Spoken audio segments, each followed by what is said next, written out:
పరశురాముడు అసలు ఆయన జన్మయే చాలా చిత్రంగా వచ్చినటువంటి అవతారం అది. అది ఒకళ్ళు ప్రార్థన చేస్తే వచ్చినది కాదు, ఒకళ్ళ పొరపాటు వల్ల వచ్చింది అవతారం. అదో చమత్కారం. అందుకే అది ఈశ్వరుడు తనంత తానుగా తీసుకున్నది కాదు, భగవదావేశము పూనడం వల్ల జరిగినది. ఎక్కడ జరిగింది అలా సందర్భము అంటే మహాభారతం ఆరణ్య పర్వంలో చెప్పారు. మహాభారతం శాంతి పర్వంలో కూడా దానికి సంబంధించినటువంటి స్పర్శ ఉంది. ఆరణ్య పర్వంలో జరిగినటువంటి వృత్తాంతాన్ని మీ ముందు ఉంచడానికి నేను ప్రయత్నిస్తాను. గాధి అని ఒక మహారాజు, కాకపోతే కొంచెం ఆవేశావతారం వచ్చినటువంటి ప్రక్రియని అత్యంత శ్రద్ధతో వింటే కానీ పట్టుకోవడం కష్టం అవుతుంది.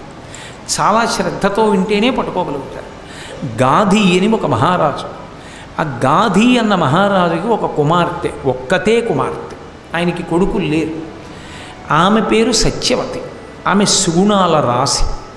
అందుకని ఆమెని వివాహం చేసుకోవాలి అని ఆ రోజుల్లో చాలామంది ప్రయత్నం చేశారు. అలా ప్రయత్నం చేసిన వాళ్ళల్లో భృగువు యొక్క కుమారుడైనటువంటి రుచీకుడు కూడా ఉన్నాడు. భృగువు రుచీకుడు ఇది బ్రాహ్మణుల యొక్క వంశం. ఆయనది గాధి క్షత్రియుడు. క్షత్రియ కన్యని బ్రాహ్మణుడు చేసుకోవడం, లేదా బ్రాహ్మణ క్షత్రియ ఇతర వర్ణముల వారిని నలుగురిని స్వీకరించేటప్పుడు బ్రాహ్మణుల దగ్గర నుంచి ప్రారంభించి చేసుకోవడం శాస్త్ర మర్యాద ఉన్నటువంటిది. శంకరాచార్యుల వారి చరిత్రలో మొన్నటి వరకు మీరు విన్నారు ఆ విశేషాల గురించి. గోవింద భగవత్పాదాచార్యుల వారి చరిత్ర చెప్పినప్పుడు అందులో ఉన్న మలుపుల్లో నేను మీ ముందు దాన్ని చెప్పడం జరిగింది. కాబట్టి ఆ గాధి మహారాజు గారి యొక్క కుమార్తె అయినటువంటి సత్యవతిని భృగువు యొక్క కుమారుడైనటువంటి రుచీకుడు చేసుకోవాలనుకున్నాడు. రుచీకుడు వెళ్ళి గాధిని అడిగాడు, నీ కుమార్తెని నేను వివాహం చేసుకుంటాను అని అడిగాడు. అడిగితే గాధి అన్నాడు, మాకు వంశంలో ఒక ఆచారం ఉంది, మేము ఆడపిల్లని ఎవరికైనా ఇవ్వాలి అంటే కన్యాశుల్కం చెల్లించాలి. ఏమిటా కన్యాశుల్కం అంటే ధనం కాదు, ఒళ్ళంతా చంద్రకాంతి ఎలా ఉంటుందో అటువంటి తెల్లగా ఉన్నటువంటి 1000 గుర్రములను, ఒక్క చెవి మాత్రమే నల్ల కలువ ఎలా ఉంటుందో అటువంటి కాంతితో నల్లగా ఉండాలి. ఒక చెవి, 2 చెవులు కాదు, ఒక్క చెవి నల్ల కలువ వంటి కాంతితో తెల్ల చుక్క లేకుండా నల్లగా ఉండాలి. ఒంటి మీద ఎక్కడా చుక్క ఉండకూడదు, చంద్రకాంతిలా తెల్లగా ఉండాలి. అటువంటి గుర్రములను 1000 గుర్రములను తెచ్చి ఎవరిస్తాడో వాడికి మా పిల్లని ఇస్తూ ఉంటాం, నువ్వు తెచ్చి ఇవ్వగలిగితే నీకు ఇస్తానంటాడు. భృగువు యొక్క కుమారుడైనటువంటి రుచీకుడు బ్రాహ్మణుడి దగ్గర ఈ గుర్రాలు ఎక్కడి నుంచి ఉంటాయి, ఎక్కడికి వెళ్ళి యుద్ధాలు చేసి ఇప్పుడు పట్టుకొస్తాడు. అందుకని ఆయన తన తపోబలంతో వరుణలోకానికి వెళ్ళాడు. వరుణలోకానికి వెళ్ళి, వరుణలోకం గురించి మహాభారతంలోనే భీష్మాచార్యుల వారు చెప్తారు. ఎవరు తటాకములను నిర్మాణం చేస్తారో, నదీ ప్రవాహముల యందు స్నానం చేయడానికి వీలుగా ఘాట్ కడతారో వాళ్ళందరినీ వరుణలోకానికి తీసుకెడతారు శరీర పతనానంతరం. అక్కడ ఇప్పుడు చల్లగా ఉంటుంది. ఆ వరుణలోకంలో కూర్చోబెడతారు. ఆ వరుణుడు ఈ రుచీకుడు కలుసుకున్నారు. రుచీకుడు తన తపశ్శక్తితో వరుణుడి దగ్గరికి వెళ్ళాడు. వెళ్ళి ఆ వరుణుణ్ణి అడిగాడు, అయ్యా నేను పెళ్లి చేసుకుందాం అనుకుంటున్నాను, నాకు ఇవ్వవలసింది. అదేమిటంటే అలా ఇస్తారా, అలా పెళ్లి చేసుకుంటానని అడగచ్చా, మళ్ళీ అదో ధర్మం. పెళ్లి చేసుకుంటానని అడిగినా, నా విద్య పూర్తయింది గురువుగారికి నేను కట్నం ఇవ్వాలని అడిగినా, ఇవ్వవలసినటువంటి కర్తవ్యం ఎవరిది అంటే రాజ్యాన్ని పరిపాలించే రాజుది. మరి రాజ్యాన్ని పరిపాలించే రాజు వరుణుడు కాదు కానీ మీరు అడగచ్చు. ఆయన దిక్పాలకుడు, ఒక దిక్కుకు పరిపాలకుడు, పశ్చిమ దిక్కుకు ఆయనే అధిపతి. పైగా ఆయనకు లక్షణం ఉంది, పుత్రపౌత్రాభివృద్ధికి ఆయనే కారకుడు. అందుకే ఏదైనా క్రతువు చేసిన తర్వాత ఆశీర్వచనం చేస్తే పశ్చిమ దిగ్భాగే వరుణో దేవత వరుణ ప్రసాదాత్ పుత్రపౌత్రాభివర్ధనమశ్నుతే అంటారు. పశ్చిమ దిక్కుకు అధిపతి అయినటువంటి వరుణుని యొక్క అనుగ్రహము చేత నువ్వు పుత్రపౌత్రాదులను పొందెదవుగాక అంటారు. వంశాభివృద్ధికి కారకుడైన. అందుకే వరుణుడు బాధపడితే ఇంట్లో పిల్లలు పుట్టడంలో ఇబ్బందులు వస్తాయి. వరుణుడు బాధపడ్డం అంటే మీరు ఒక మాట గుర్తుపెట్టుకోవాలి, వరుణుడు అంటే పైనుంచి పడే వర్షం కాదు, జలాధిదేవత. అందుకే మా చిన్నతనంలో మాకు తెలిసేది కాదు, ఎందుకురా ఇలా అంటారనుకునేవాళ్ళం. నూతిలో చేద వేసి ఖాళీ చేదని ఎత్తి ఇలా ఇలా కొడితే దెబ్బలాడేది మా అమ్మ. తప్పు రాలా, చప్పుడు రాకూడదనేది, నిశ్శబ్దంగా ముంచాలి, నీటి మీద కొట్టకండి అనేది. అలాగే ఒంటి మీద బట్ట లేకుండా స్నానం చేయడం, ఇవన్నీ వరుణుడి పట్ల చేసేటటువంటి అపచారాలు. ఈ అపచారములు కట్టి కుడుపుతాయి. కాత్యాయని వ్రతంలో భాగవతంలో ఆదోషం చేయడం వల్లే కృష్ణ పరమాత్మ అనుగ్రహం గోపకాంతలకి కలగలేదు. కాత్యాయనీదేవి కళ్ళ చేయుటే కాక ఈ రీతి నూచువారిందుకలరు, వ్రతఫలంబు మీరు వలచిన చక్కగా ఇంతులెల్ల చేతులెత్తి మ్రొక్కి చేరి పుచ్చుకొనుడు చీరలు అని కృష్ణ పరమాత్మ వాళ్ళతో అంటాడు. తప్పు చేశారు, బట్టలు లేకుండా స్నానం చేశారు, వరుణుడి పట్ల అపచారం జరిగింది, ప్రాయశ్చిత్తం చేతులెత్తి నమస్కరించండి, బట్టలు ఇస్తానంటాడు. కాబట్టి వరుణుడి పట్ల అపచారం చేయకూడదు. ఆ వరుణుడు దిక్పాలకుడు, ఆయన ఏదైనా ఇస్తాడు ప్రభువు కనుక. ఆ వరుణుణ్ణి అపేక్షించాడు రుచీకుడు. మళ్ళీ మీరు జ్ఞాపకం పెట్టుకుంటూ ఉండాలి, గాది కుమార్తె అయిన సత్యవతిని చేసుకోవాలనుకున్న భృగువు యొక్క కుమారుడైన రుచీకుడు వరుణుడి దగ్గరికి వెళ్ళాడు. ఎందుకంటే నేను మధ్య మధ్యలో పెత్తనానికి వెళ్ళిపోతుంటాను, ఆ పక్కకి ఈ పక్కకి, మళ్ళీ మధ్యలోకి వస్తూ ఉంటాను. ఆ వరుణుడి దగ్గరికి వెడితే వరుణుడు సంతోషించి, నీ వంటి బ్రాహ్మణుడు వివాహం చేసుకుంటానని నా దగ్గరికి వస్తే ఇవ్వడం నా ధర్మం, కాబట్టి 1000 గుర్రాలు ఇస్తాను, తీసుకెళ్ళాడు. కానీ ఇప్పుడు 1000 గుర్రాలు వరుణలోకం నుంచి ఇక్కడికి ఎలా వస్తాయి? ఆయన అన్నాడు, చూడండి మనం అంటూ ఉంటాం, ఇవన్నీ ఎక్కడ పట్టుకెడతారు కానండి, రైల్లో మీరు వెళ్ళిపోండి, నేను కొరియర్లో పంపించేస్తాను అంటూ ఉంటాను చూడండి, లేకపోతే లారీలో పంపించేస్తాను అంటాం. అలా ఆయన అన్నాడు, నా సంకల్ప శక్తి చేత వరుణుడికున్న అధికారం దేని మీద? జలముల మీద. నేను జలముల ద్వారా పంపించేస్తాను, ఇవి జలంలో వచ్చేస్తాయి. ఎక్కడికి వస్తాయి? గాది పరిపాలిస్తున్న ప్రదేశం కన్యాకుబ్జం. కన్యాకుబ్జం దగ్గర గంగానది ప్రవహిస్తోంది. నువ్వు వెళ్ళి గంగానది ఒడ్డున నిలబడి స్నానం చేసి నమస్కారం చేయి. ఆ గంగలోంచి 1000 గుర్రాలు బయటకు వస్తాయి, పట్టుకెళ్ళి గాది మహారాజుకి ఇచ్చేయండి. ఇప్పటికీ అందుకే కన్యాకుబ్జంలో గంగానదిలో అశ్వతీర్థము అని తీర్థం, అక్కడి నుంచే 1000 గుర్రాలు పైకి వచ్చాయి. అవి పురాణం, అబద్ధమేం కాదు, యథార్థంగా జరిగిన విశేషాలే అవన్నీ. కాబట్టి ఈ రుచీకుడు గంగానది కన్యాకుబ్జంలో అశ్వతీర్థంలో స్నానం చేశాడు, 1000 గుర్రాలు పైకి వచ్చాయి. ఇప్పుడు ఈ 1000 గుర్రాలని పట్టుకెళ్ళి గాది మహారాజుకి ఇచ్చాడు. ఇస్తే గాది మహారాజు తన కుమార్తె అయిన సత్యవతీదేవిని రుచీకునికిచ్చి వివాహం చేశాడు. ఈ రుచీకుడు ఈ సత్యవతీదేవిని తీసుకొని గృహస్థాశ్రమంలోకి ప్రవేశించాడు. మళ్ళీ ఇక్కడ ఒక విచిత్రం జరిగింది. ఒకానొకప్పుడు శివకేశవులు ఇద్దరికీ 2 ధనస్సులు ఇచ్చారు. సంతోషం పుట్టింది. అద్భుతమైన ధనస్సులు నిర్మాణం చేసి ఇద్దరికీ చెరుకో ధనస్సు ఇచ్చారు. పరమేశ్వరుడు భవిష్యత్తు తెలుసుకోగలడు. పరమశివుడు తన దగ్గర ఉన్న ధనస్సుని తీసుకెళ్ళి జనక మహారాజు గారి వంశంలో పుట్టిన వాళ్ళ దగ్గర పెట్టాడు. శ్రీ మహావిష్ణువు తన ధనస్సు తీసుకెళ్ళి రుచీకుడికి ఇచ్చాడు. రుచీకుడి దగ్గర విష్ణు ధనస్సు. విష్ణు ధనస్సును ఎవరు ఎక్కువ పెట్టలేరు. న్యాసం అంటారు, అంటే అదో గౌరవం, అదో గౌరవంగా ఇంట్లో ఉంచుకుంటారు. మీరు చాలా మంచి పని చేశారనో సర్టిఫికేట్ ఇచ్చామనుకోండి, ఆ సర్టిఫికేట్ ఎందుకు పనికి వస్తుంది? దాన్ని ఎవరో అమ్మితే ఏం కొనుక్కోరు, కానీ అది ఇంట్లో పటం కట్టించి పెట్టుకుంటారు, ఓ గౌరవం. ఓ మా తాతగారు అంత మంచి పని చేశారు, మా తండ్రి గారు అంత మంచి పని చేశారని ఆ వారసులు చూసుకుని ఆనందిస్తారు. ఇంత కీర్తి ప్రతిష్టలు ఉన్నది మా వంశం అని. అలా ఈయన కూడా ఆ విష్ణు ధనస్సుని న్యాసంగా ఇంట్లో ఉంచుకున్నాడు. జనకులు ఎలా శివధనస్సుని న్యాసంగా ఉంచారో వీళ్ళు విష్ణు ధనస్సును ఉంచారు. ఈ శివధనస్సుకి విష్ణు ధనస్సుకి ఓ పెద్ద కథ ఉంది. మళ్ళీ అది నడవడం కోసం వచ్చింది. ఇదంతా అమాయకంగా ఏదో పట్టుకెళ్ళి వస్తువు ఇచ్చినట్టు ఇవ్వడు పరమేశ్వరుడు.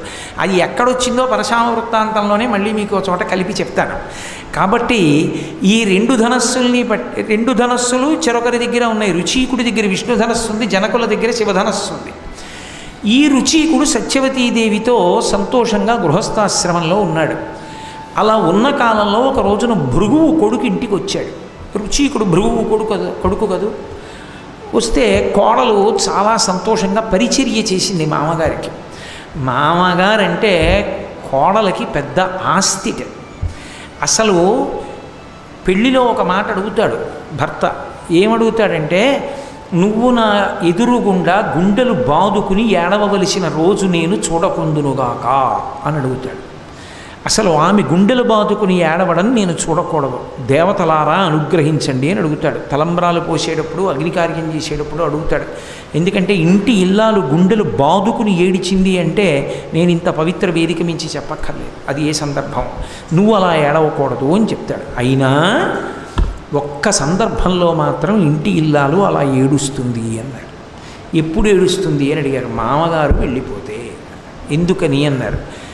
ఆడదానికి మామగారి కన్నా గొప్ప ఆదుకునే వ్యక్తి ఇంకొకడు లేడు అన్నాడు. అందుకే ఒక ఆడదాని సంస్కారం ఎక్కడ తెలుస్తుంది అని అడిగారు.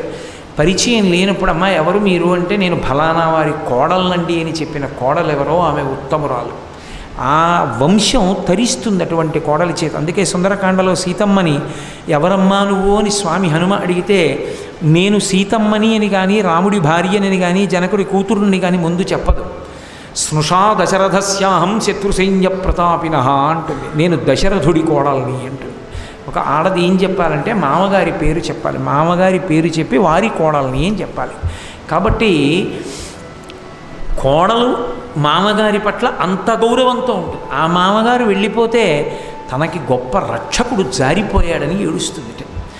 అటువంటి మామగారు భృగువు ఇంటికి వచ్చినప్పుడు మరి సత్యవతీదేవి ఎంత సంతోషిస్తుంది. అంతటి మహాత్ముడు, అంతటి తపస్వి ఆయనకి పరిచర్య చేసింది. సంతోషించాడు భృగువు. అమ్మ నీకేం కావాలమ్మా అని అడిగాడు. అయితే మామయ్య గారు మీరు తపోదక్షులు, మీరు వరం ఇవ్వగలరు. నేను మిమ్మల్ని ఒక వరం అడుగుతున్నాను. నాకు కొడుకు కావాలి, మా నాన్నగారికి కొడుకు కావాలి. ఎందుకు అది ఆడపిల్ల గొప్పతనం ఎక్కడుందంటే ఆడపిల్ల కేవలం మెట్టినింటి వారినే కాదు పుట్టినింటి వారిని కూడా తరింపచేస్తుంది. మగపిల్లవాడు అలా తరింప చెయ్యలేడు. అత్తవారిని తరింపచేయడం మగవాడికి శాస్త్రంలో సాధ్యమయ్యే విషయం కాదు. మగవాడు ఒక్క తన వంశం వాళ్ళనే తరింపచేస్తాడు. ఆడపిల్ల ఉత్తమమైనటువంటి నడవడి చేత రెండు వైపుల వాళ్ళని తరింపచేస్తుంది. అందుకే ఆడపిల్లని కన్యాదానం చేసేటప్పుడు తండ్రి చతుర్థీ విభక్తి వెయ్యడు. చతుర్థీ విభక్తి వేస్తే ఇక నాది కాదు అని, ఇదం నమమ అన్నాను అనుకోండి, ఇక నాది కాదు. పొరపాటున బ్రహ్మస్థానంలో ఉన్నవాడు తెలియక చతుర్థీ విభక్తి వేసి మంత్రం చెప్తే కన్యాదాత చెప్పాలి, అయ్యో అలా చెప్పకుండా అయ్యా నేను చతుర్థీ విభక్తి వెయ్యట్లేదని చెప్పాలి. ఇదం నమమ అని దానం చేయరు. ఆమె తన కుమార్తెగానే ఉంటుంది. మరి ఎందుకు ఇస్తున్నాడు? ధర్మేచ అర్ధేచ కామేచ నాతిచరామి. ఆమెని ధర్మానికి ఉపకరణంగా వరుడికి ఇస్తున్నాడు.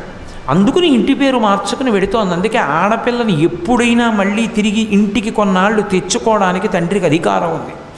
అందుకే పిలుపు అవసరం లేనిది ఎవరికి అంటే కూతురుకి అల్లుడికి. యథార్థంగా చెప్పాలంటే కూతుర్ని అల్లుడిని ఇంటికి పిలవక్కర్లేదు. మా అబ్బాయి పెళ్ళవుతుంటే మా అమ్మాయిని అల్లుడిని పిలవాలని శాస్త్రం ఏం లేదు. కానీ ఒక్కందుకు పిలుస్తారు. మా అమ్మాయి సంతోషం చూస్తున్నవాడు కదూ, అంతకన్నా నాకు బంధువు ఎవడు ఉంటాడు. అందుకని సంతోషంగా అల్లుడిని సాదరంగా ఆహ్వానిస్తారు. అసలు మర్యాద అన్నది అల్లుడికి చేయడం బట్టే ఇంటి గౌరవం తెలుస్తుంది. అందుకే ఇంట్లో పులుసు వండితే అల్లుడు వచ్చాడని గుర్తు. అల్లుడు వస్తే పులుసు వండకుండా అన్నం పెట్టకూడదు, అది కనీస మర్యాద అని. అన్ని సత్కారాలు చేయకపోయినా అన్ని సత్కారాలు చేశారని ధర్మశాస్త్రంలో ఎప్పుడు వేస్తారంటే పులుసు అన్నం పెడితే. సాంబార్ అన్నం పెడితే కాదు, పులుసు అన్నం. అందుకే ఎప్పుడైనా ఓ మంగళకార్యం జరిగింది అంటే ఏం పెట్టాలి అంటే 4 రకాల కాయగూరల ముక్కలు వేసిన పులుసు అన్నంలో ఉండాలి. అది లేదు అంటే ఆ ఇంటి యజమానికి ధర్మం తెలియదు అని గుర్తు. సరే, ఇప్పుడు పులుసు గురించి నాకెందుకు కానీ పరశురాముడి గురించి చెప్తూ అల్లుడిని అందుకు మర్యాద చేస్తారు. కాబట్టి ఆ కూతురు అల్లుడి పట్ల అంత మర్యాదతో కన్యాదాత కూడా ఉంటాడు. ఆ భృగువు ఇంటికి వచ్చినప్పుడు సత్యవతీదేవి చేసినటువంటి పరిచర్యకి సంతోషించి అడిగితే ఆమె కేవలం తనకే కొడుకు కావాలని అడగలేదు, తన తండ్రి అయినటువంటి గాది మహారాజు గారికి కూడా కుమారుడు కావాలని అడిగింది. ఎందుకని? తను ఒక్కతే తరించడం కాదు, తన తండ్రికి కొడుకు లేడు, తానొక్కతే కూతురు. తనని కన్యాదానం చేసేసాడు, కొడుకులు పుట్టాలని తీర్థయాత్ర చేస్తున్నాడు. మా నాన్నగారికి కూడా కొడుకు కావాలి అని. వెంటనే భృగువు గొప్ప తపశ్శక్తి సంపన్నుడు.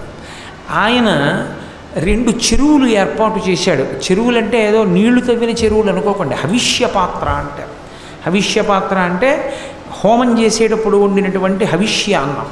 ఆ హవిష్యాన్నాన్ని కొద్దిగా 2 పాత్రలలో పెట్టి తన మంత్రశక్తి చేత అభిమంత్రించాడు వాటిని. వాటిలోకి ఆ శక్తి ప్రవేశిస్తుంది. అమ్మ, మీ అమ్మ తిరిగి వస్తోంది తీర్థయాత్ర నుంచి, నిన్ను చూడడానికి ఇక్కడికి వస్తుంది. ఒక పని చెయ్యి, ఈ పాత్ర నువ్వు తిను, ఈ పాత్ర మీ అమ్మ తినాలి. ఎందుకు అంత జాగ్రత్త చెప్పాడు అంటే ఇద్దరూ ఒక రకమైనటువంటి కర్తవ్యతానిష్ట ఉన్న కుటుంబాలు కావు. గాది క్షత్రియుడు, సత్యవతి గాది కుమార్తె అయినా తన కుమారుడైనటువంటి రుచీకుడికి భార్య అయింది. అందుకని బ్రాహ్మణి అంటే బ్రాహ్మణుని భార్య అని. బ్రాహ్మణుని భార్య ఎటువంటి కొడుకుని కనాలి? బ్రాహ్మణుణ్ణి కనాలి. ఆ ఇంట్లో పుట్టినవాడు కూడా వేదాంగములు చదువుకుని శాస్త్రం చదువుకుని చక్కగా ధర్మానుష్ఠాన తత్పరుడైన వాడు పుట్టాలి. అంతేగాని గుర్రం ఎక్కి యుద్ధాలు చేసేవాడు ఎందుకు బ్రాహ్మణుడు కుటుంబంలో? అందుకనమ్మా నీకు బ్రాహ్మణుడు పుట్టాలి, నీ తండ్రికి బ్రాహ్మణుడు పుట్టి వేదం చదువుకుని జపం చేసుకుంటూ కూర్చుంటే రాజ్యం చేసేవాడేవాడు. అందుకని మంచి క్షాత్రం ఉన్నవాడు పుట్టాలి. అందుకని పరాకుసుమ, ఒకరి పదార్థం ఒకరు తినకండి, ఎవరి పదార్థం వాళ్ళే తినాలి. ఈ పాత్ర నీకు, ఈ పాత్ర మీ అమ్మకి. ఈ పాత్రలో ఉన్న పదార్థములను తిని గర్భదోష నివారణము అంటారు. ఈ పదార్థము బిడ్డగా తయారయ్యి దీని అనుగ్రహము చేత పిండం ఏర్పడేటప్పుడు ఆ పిండము ఏర్పడడానికి, పాపము నివారింపబడడానికి 2 చెట్లు చెప్పాడు. నువ్వు మేడి చెట్టుని కౌగిలించుకో, మీ అమ్మ అశ్వత్థ వృక్షాన్ని కౌగిలించుకోవాలి, రావి చెట్టుని కౌగిలించుకోవాలి. ఈ పదార్థాన్ని తినండి, ఇద్దరూ గర్భవతులవుతారన్నాడు. సరేనండి. పాపం భృగు మహర్షి అనుగ్రహించాడన్న సంతోషంలో, మామగారితో మాట్లాడటంలో ఏ ఆనందంలో విందో మర్చిపోయి, ఎవరు ఏది తినాలి, ఎవరు ఏ చెట్టుని కౌగిలించుకోవాలి పొరపాటు పడి భృగు వెళ్ళిపోయాడు. వెళ్ళిపోయిన తర్వాత తల్లి వచ్చింది, ఎంతో సంతోషపడిపోయింది. అమ్మ, నీకు కొడుకు పుడతాడు, ఇగో ఈ పాత్రలోది నువ్వు తిను, ఈ పాత్రలోది నేను తింటానని పాత్రలు మారిపోయి, తల్లి తినవలసినది తను తింది, తను తినవలసింది తల్లి తింది. చెట్లు కూడా మారిపోయాయి. అశ్వత్థ వృక్షాన్ని కౌగిలించుకోవలసిన తల్లి మేడు చెట్టుని కౌగిలించుకుంది, మేడు చెట్టుని కౌగిలించుకోవలసిన కూతురు అశ్వత్థ వృక్షాన్ని కౌగిలించుకుంది. తారుమారైపోయి లోపల ఉన్నటువంటి పిండాలు. ఒకడు అపారమైనటువంటి తేజస్సంపన్నుడు, క్షాత్రధర్మం ఉన్నవాడు, భూమండలాన్ని గెలవగలిగినవాడు ఈమె కడుపులో పెరగవలసి వచ్చింది. అపారమైనటువంటి తపశ్శక్తి సంపన్నుడు, ఎవరి పేరు చెప్పినంత మాత్రం చేత పాపములు దగ్ధమైపోతాయో, ఏ మహానుభావుడు అనేక మంత్రములకు ద్రష్టయో, ఎవరు బ్రహ్మర్షియో అటువంటి విశ్వామిత్రుడు ఒకరి కడుపులో పెరగవలసి వచ్చింది. విశ్వామిత్రుడు సత్యవతి కడుపులోకి రావాలి. పరశురాముడు యథార్థమునకు గాది భార్య కడుపులోకి వెళ్ళాలి. కానీ తారుమారై పరశురాముడు సత్యవతి కడుపులోకి వస్తున్నాడు, విశ్వామిత్రుడు గాది కుమారుడుగా వెళ్ళిపోతున్నాడు. కొద్ది కాలం అయిన తర్వాత వాడికి అనుమానం వచ్చింది, తప్పు చేశానేమో, పాత్రలు మారాయేమో, మామయ్య గారు చెప్పినట్టు చేశానా అని అనుమానం వచ్చింది. భృగు వచ్చాడు మళ్ళీ. మామగారు అన్న తర్వాత వెళ్ళిపోయాక రాకుండా ఉంటాడు ఏంటి, వస్తాడు కదా మళ్ళీ. భృగుని అడిగింది, మామయ్య గారు ఇలాగేనా చెయ్యాలి, ఇలా చేశానంది. ఎంత పని చేశావమ్మా, ఇప్పుడు నీ కడుపున పరమక్షాత్రధర్మమున్నవాడు, అపారమైన ఆవేశమున్నవాడు, విశేషమైనటువంటి గర్వాతిశయము కలిగినటువంటి వాడు, పౌరుష ప్రతాపములున్నవాడు పుడతాడు. మీ అమ్మ కడుపున అపారమైన బ్రహ్మజ్ఞానమున్నవాడు, తపోనిష్ఠా గరిష్ఠుడు, మంత్రములకు ద్రష్ట అయిన ఋషి పుడతాడు. వాడు ఇటు పుట్టి వంశం ధరించాలి, ఇటువాడు అటు పుట్టి ఆ వంశం ధరించాలి, భూమండలాన్నంతటినీ గెలిచి రాజ్యం చెయ్యాలి. మామయ్య గారు ఎలా అని అడిగేది. ఎలా అంటే ఏం చేయనమ్మా, ఇప్పుడు మార్చడం కుదరదండి. పోన్లేండి, మార్చడం కుదరకపోతే ఒక్క ఉపకారం చేయండి అండి. ఏం చేయమంటావు, మీ అబ్బాయి కోరి నన్ను పెళ్లి చేసుకున్నారు. మా నాన్నగారిని అడిగి ఎక్కడో వరుణుడి దగ్గరికి వెళ్ళి 1000 గుర్రాలు చెవి ఒకటి నల్లగా ఉన్న వాటిని తీసుకొచ్చి అశ్వతీర్థంలోంచి ఇచ్చి మరీ పెళ్లి చేసుకున్నారు.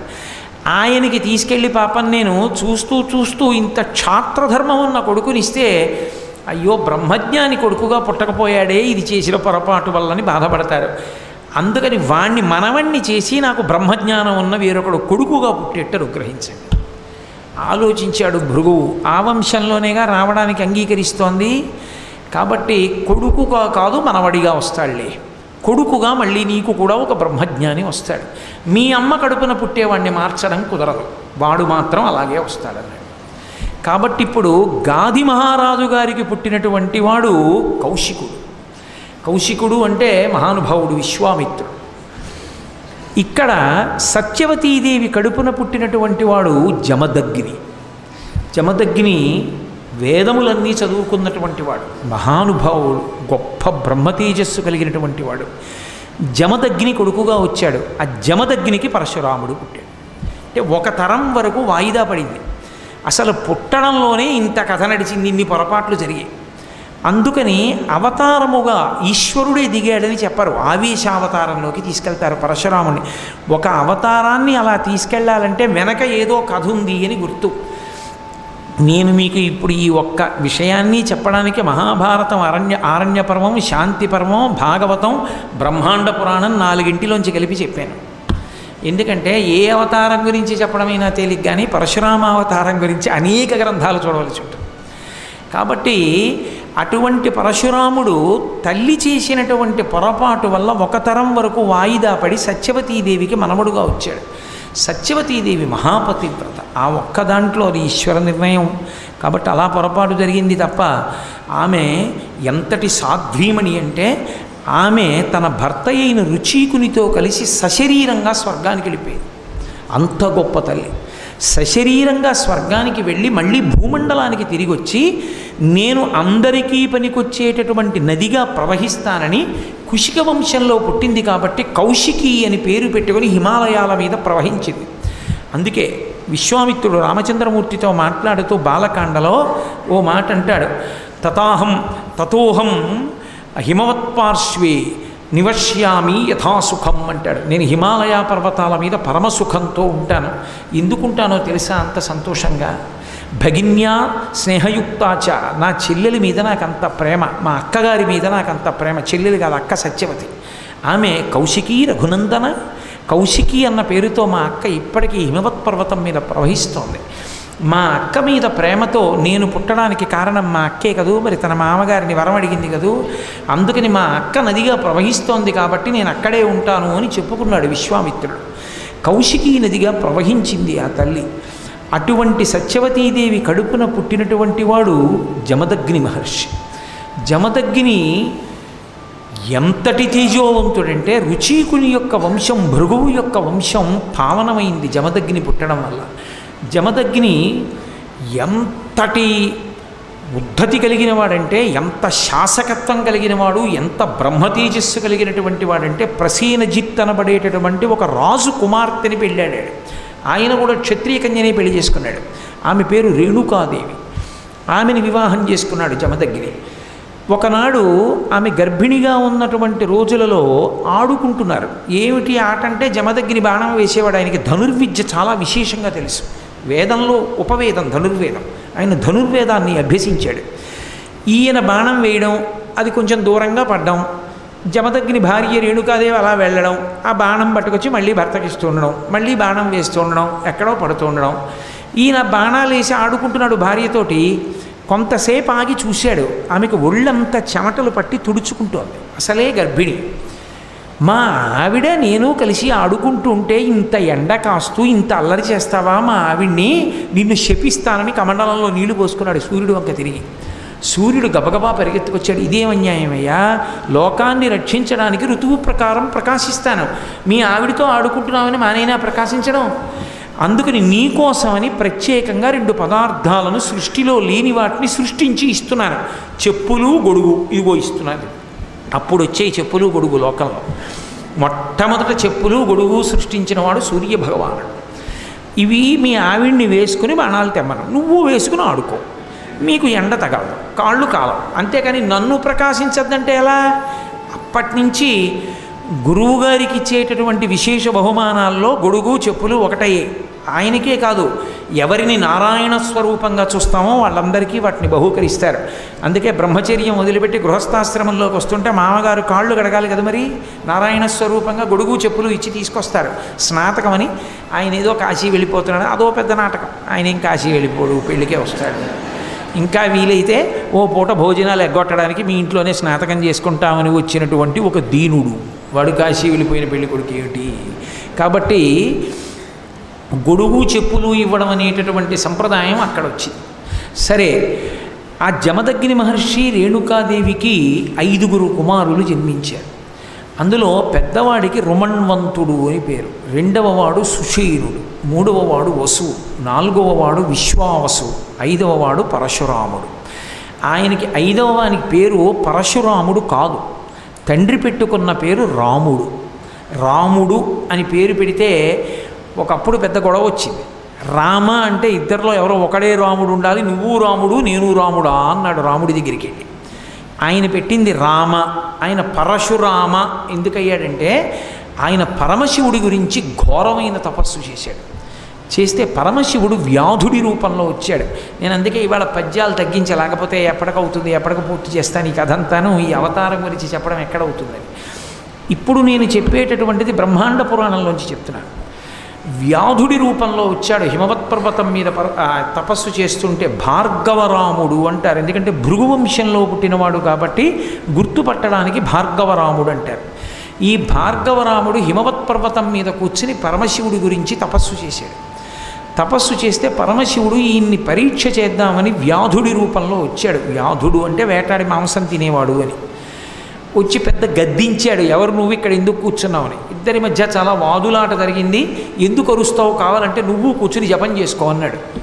ఆఖరికి ఆ వ్యాధుడు పరమశివ రూపంలో సాక్షాత్కరించాడు. పరశురాముడు సంతోషించి స్తోత్రం చేశాడు. స్తోత్రం చేస్తే శివుడు సంతోషించి ఆయనకి ఒక గండ్రగొడ్డలిని బహూకరించాడు. అది ఎక్కడిది అంటే శివుడి చేతిలో ఉంటుంది ఆ గొడ్డలి.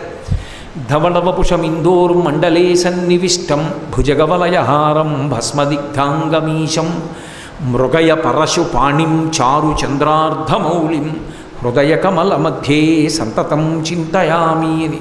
ఒక చేతిలో మృగాన్ని పట్టుకుని ఓ చేతిలో గండ్రగొడ్డలి పట్టుకుంటాడు.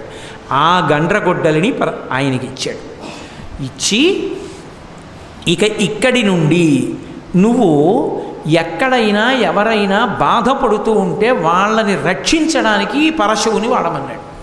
ఆయన పరశువు వేసుకుని నడుస్తుండేవాడు, ఆ గండ్రగొడ్డలు పట్టుకుని తిరుగుతుండేవాడు. ఆ గండ్రగొడ్డలిని పట్టుకుని తిరుగుతూ ఉంటాడు కాబట్టి ఆ గండ్రగొడ్డలి పరమశివదత్తం కనుక అది ఆయన చేతిలో ఉండగా ఆయన్ని ఎవరూ నిర్జించలేరు కనుక, ఓడించలేరు కనుక పరశురాముడు అని పిలుస్తుండేవారు భయంతో ఆయన్ని.